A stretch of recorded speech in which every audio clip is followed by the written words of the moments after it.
Pemirsa, BMKG menyebut fenomena siklon tropis Senyar tidak umum terjadi di Selat Malaka. Indonesia yang berada dekat garis ekuator secara teoritis kurang mendukung pembentukan atau lintasan siklon tropis ini. Direktur Meteorologi Publik BMKG Andri Ramdhani menjelaskan meski Indonesia bukan jalur umum siklon tropis Senyar, namun dalam 5 tahun terakhir semakin banyak sistem siklon yang bergerak mendekati wilayah Indonesia.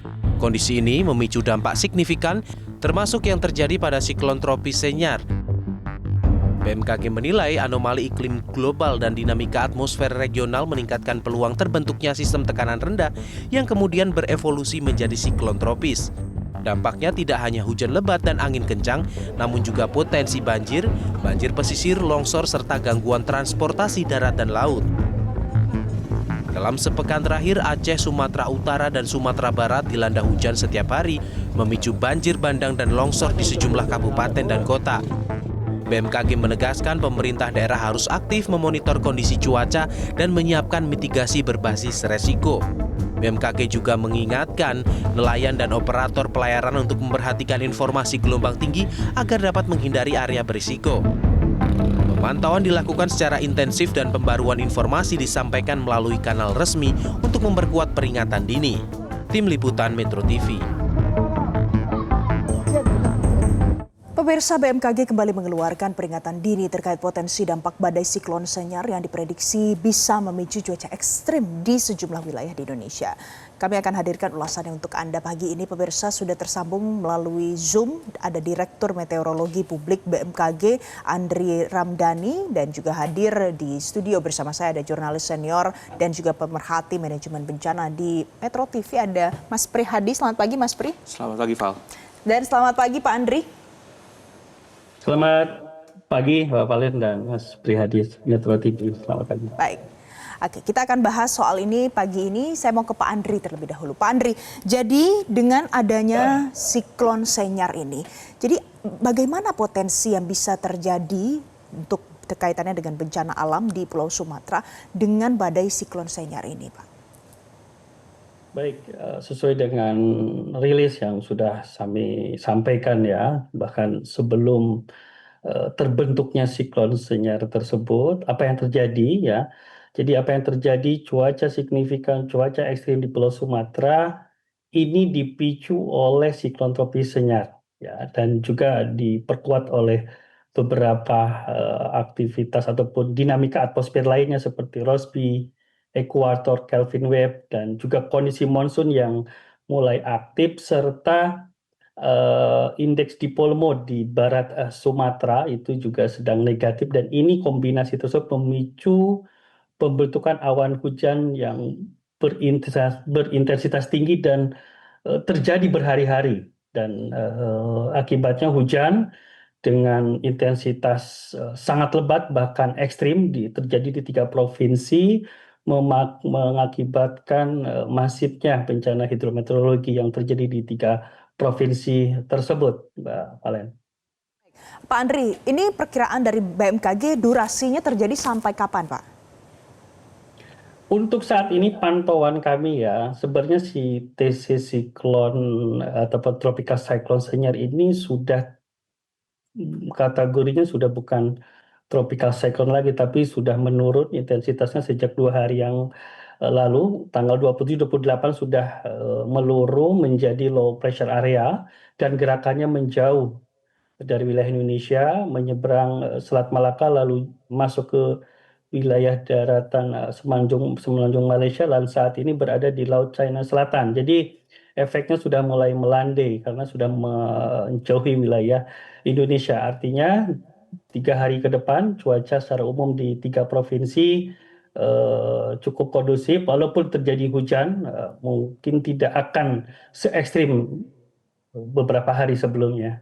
Baik, jadi sudah menjauh dari lokasi di Indonesia dan potensi untuk hujan ekstrim mungkin tidak akan sebesar sebelumnya untuk 2-3 hari ke depan. Mas Prihadi, dengan konteks seperti ini penanganan darurat sudah dilakukan. Nah, untuk saat ini yang masih terdampak bencana, apa lagi yang harus disiapkan? Antisipasi apa?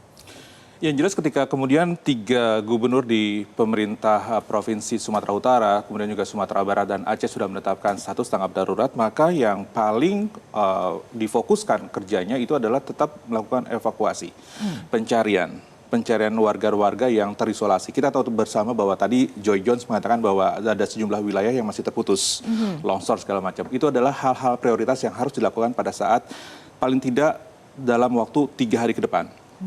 Membuka jalan agar kemudian warga tidak lagi terisolasi. Kemudian juga pada akhirnya warga-warga juga bisa dapat distribusi bantuan. Karena kita tidak tahu kondisi mereka pada saat ini seperti apa. Kita berdoa saja mereka baik-baik saja dan dipastikan bahwa pemerintah pun juga sudah melakukan koordinasi komando utama.